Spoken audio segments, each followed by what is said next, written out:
What's up, guys? Welcome back to my YouTube channel.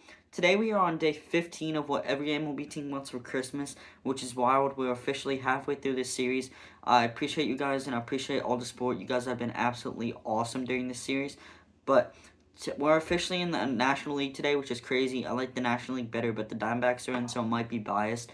And today we're starting with the NL Central and the Chicago Cubs. As their big, bright, shining gift on Christmas morning when that alarm hits 7:30, I think they want Zach Gallen to sign with them. So on Saturday, Bob Nightingale falsely reported that Zach Gallen signed with the Cubs. It was like $22 million a year, somewhere around there. They had a deal on the table. He agreed to it. Just the contract info had to be made out. Then about 10 minutes later, Jeff Passan tweeted out that that's fake, and Gallen wasn't close to a deal with the Cubs. So Bob Nightingale was in hot water, and Gallen, he would fit well in that Cubs rotation. They made the playoffs and had a pretty good pitching staff. But with adding Zach Gallen in that pitching rotation, they would be an absolutely kind of unstoppable team. Like, they might compete with the Dodgers. However, the real reason why they wanted him is because, like I said, Bob Nightingale faked everyone out in the media with the Gallen. It was a multi-year deal, at least $22 million a year. Again, this was all fake. Zach Gallen better not leave Arizona. I will say that. I've been watching him most of my Diamondbacks life. He's an absolute stud. I love that dude. One of the best pitchers this organization has ever had.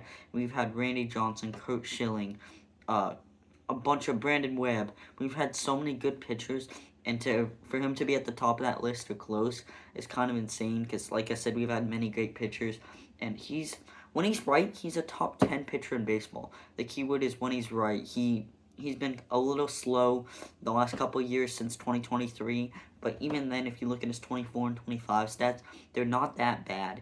He's an incredible pitcher. It was a tale of two halves for Zach Gallen this year, and in the first half, he was walking a lot of guys, giving up a lot of runs, a 5.40 ERA in the first half, and in the second half, he kind of realized that he was the only one left. Randall Grichuk, Jordan Montgomery, who hadn't even pitched for us that year besides 2 spring training starts.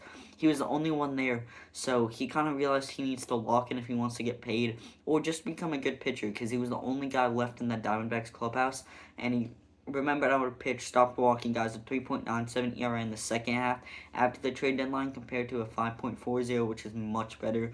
He's one of the reasons they got back in the playoff race, to be honest.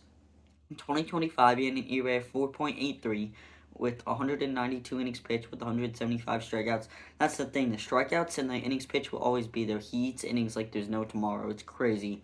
And in 2023, he started the All-Star game. He's no scrub. He's an incredible pitcher. Like I said, top 10 in baseball when he's right. But that's it for today's video. I think the Cubs want Zach Gallen to sign with them on Christmas.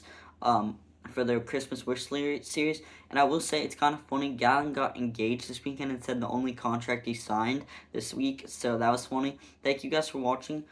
Comment down below if you've been subscribed or if you just subscribed so we can reach 500 subscribers. And if we do, I'll do a $25 Amazon gift card. Thank you guys for watching. Have a great rest of your day.